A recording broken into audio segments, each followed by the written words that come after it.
GN న్యూస్కి స్వాగతం. ఈరోజు రాజుల ఆశిరెడ్డి మాట్లాడుతూ కృష్ణానదిపై నిర్మించిన నాగార్జున సాగర్ మరియు శ్రీశైలం ప్రాజెక్టులను కేంద్ర ప్రభుత్వం మరియు R&B ద్వారా తమ ఆధీనంలోకి తీసుకుంటున్న ప్రయత్నంలో భాగంగా తెలంగాణ రాష్ట్ర ప్రజలకు, ముఖ్యంగా మన మహబూబ్ నగర్, రంగారెడ్డి, నల్గొండ జిల్లాల రైతాంగానికి నష్టం జరిగే అవకాశం ఉంది.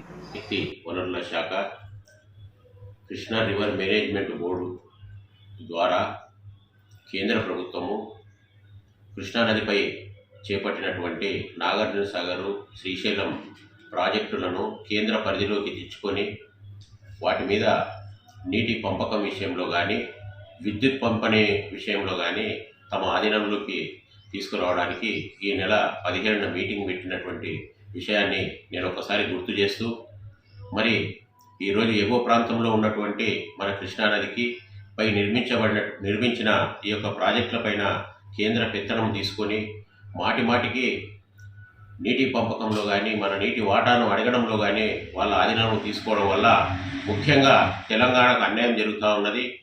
అందులో భాగంగా ప్రత్యేకంగా మన మహబూబ్ నగర్, రంగారెడ్డి జిల్లాలకు చాలా అన్యాయం జరుగుతుంది. మరి ఈరోజు గతంలో తెరాస ప్రభుత్వము చేపట్టినటువంటి పాలమూరు రంగారెడ్డి ప్రాజెక్టుకు కూడా ప్రమాదం వాటిల్లేటటువంటి పరిస్థితి ఉన్నది.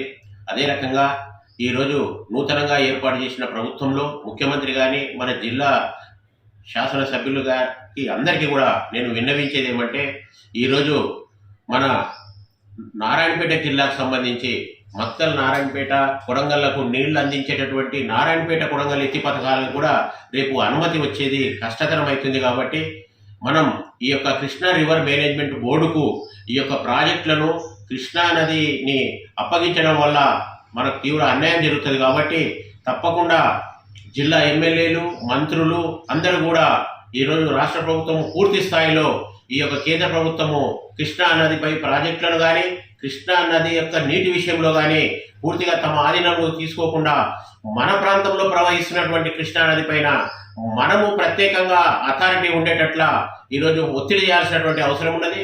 దీని కొరకు అవసరం అనుకుంటే కేంద్ర ప్రభుత్వంపై పోరాటం చేయాలని కూడా నేను ఈ యొక్క మంత్రులను, శాసనసభ్యులను, ముఖ్యమంత్రి గారిని సవినయంగా మనవి చేస్తా ఉన్నా. ఈ యొక్క పోరాటంలో తప్పకుండా మీరు చేసే ఈ పోరాటంలో అన్ని రాజకీయ పార్టీలు కూడా కలిసి వస్తాయి. తప్పకుండా మీకు సహకారం ఇస్తాం. మన తెలంగాణ ప్రయోజనాలు కానీ, మన మహబూబ్నగర్ జిల్లా, రంగారెడ్డి జిల్లా యొక్క ప్రాంత రైతాంగ ప్రయోజనాలను కాపాడాలని చెప్పి కూడా నేను ప్రత్యేకంగా విజ్ఞప్తి చేస్తూ, ఈరోజు ఆంధ్ర వాళ్ళు కేంద్రంపై ఏదైతే ఒత్తిడి తెచ్చి ఈ కృష్ణా రివర్ బోర్డు మేనేజ్మెంట్కు కేంద్ర ప్రభుత్వానికి ఏదైతే అప్పగించాలని ప్రయత్నం చేస్తున్నారో దాన్ని మనం తీవ్రంగా అడ్డుకోవాలని ఈరోజు ఎన్నికైనటువంటి మన ఉమ్మడి మహబూబ్నగర్ జిల్లా ప్రజాప్రతినిధులను, మంత్రులను, ముఖ్యమంత్రి గారిని కోరుతా ఉన్నాను.